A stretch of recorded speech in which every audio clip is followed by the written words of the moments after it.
Hey everyone, and welcome. Today, we're going to get right to the heart of the matter, literally. We are talking all about one of the most common heart conditions out there, coronary artery disease. So let's just jump right in. So just imagine for a second, what if a massive traffic jam started forming inside your heart? You know, the main highways that are supposed to be delivering all that life-giving fuel suddenly get clogged up? It's like rush hour, but it's happening inside your chest. And yeah, that's pretty much what we're dealing with here. A blockage that can lead to some really serious issues. All right, so to really get what's going on, we've got to zoom in, way in. We're going to take a look inside the arteries themselves to see how this whole invisible threat gets started. Okay, so the official name for this is coronary artery disease, or CAD for short. Sometimes you'll hear it called ischemic heart disease, IHD. But honestly, whatever you call it, the problem is exactly the same. Those super important supply lines that feed your heart muscle, they're getting narrowed or even blocked off. So what's actually causing this big blockage? Well, the main culprit is this stuff called plaque. And no, we're not talking about the stuff on your teeth. This is a nasty, sticky mix of fat, cholesterol, and other gunk that over time just builds up on the inner walls of your arteries. And wow, this picture just says it all, doesn't it? Over on the left, you've got a healthy artery. It's like a brand new, wide open superhighway. Blood is just cruising through, no problem, delivering all that precious oxygen to the heart. But then, look at the right. That's where the plaque has built up, creating a major bottleneck. That is our traffic jam. The blood flow gets squeezed, and suddenly the heart isn't getting the oxygen it desperately needs. Okay, so when your heart starts getting starved of oxygen, it doesn't just stay quiet. It tries to send out SOS signals. It's up to us to learn how to recognize these warning signs, to actually listen to what our body is trying to tell us. And here's the thing, these signals can be super varied. The classic one you always hear about is angina. That's chest pain or a feeling of discomfort. But it's not always that straightforward.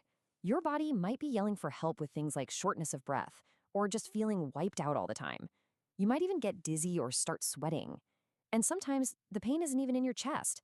It can show up in your neck, your jaw, your shoulder, or even down your arm. You really have to pay attention. But this is so important to understand. For a lot of people, the disease is completely silent. There are no warning signs, no distress signals at all, until something major, like a heart attack, happens. And that right there is exactly why knowing the risk factors is so critical. Which, of course, leads to the big question. Are you at risk? What causes this plaque to build up in the first place? Let's round up the usual suspects, shall we? Okay, here they are. This list pretty much covers the biggest risk factors. Now look, some of these things, like your family history, you just can't change. That's the hand you were dealt. But so many of these other ones, high blood pressure, high cholesterol, smoking, what you eat, how much you move, these are things you absolutely have some control over. You can actively manage and influence them. And that's the really good news here, because so many of the risks are manageable. It means we can actually do something about it. We can be proactive. So let's talk about the playbook, our defense plan to protect our hearts. All right, check this out. We've got 6 powerful steps you can take. It all starts with the basics, right? Upgrading your diet with more good stuff like fruits and veggies and just getting up and moving. Quitting smoking is huge because it directly damages your arteries. Then there's managing your health, keeping an eye on blood pressure, sugar, and cholesterol. And that ties right into the last one, knowing your numbers. You got to get those regular checkups and find out where you stand. Knowledge really is power when it comes to your health. So what happens if you're already at high risk or you've been diagnosed? Well, the good news is doctors have a whole toolkit of options for both figuring this out and treating it.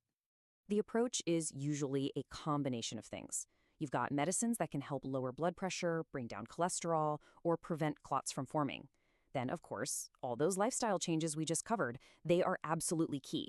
And for blockages that are more serious, there are medical procedures. Things like angioplasty, where they can insert a tiny little scaffold called a stent to hold the artery open, or even bypass surgery to create a whole new detour for the blood to flow around the blockage.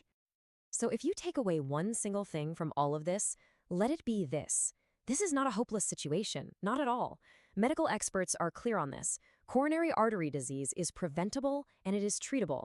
The choices you make, the actions you take, they have a real, direct impact.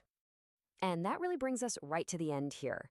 Look, this doesn't mean you have to change your entire life overnight. It's about small things. Maybe it's just deciding to take the stairs today instead of the elevator, or adding one more serving of veggies to your dinner. So I'll leave you with this question to think about. What's one small change you can make for your heart, starting right now, today?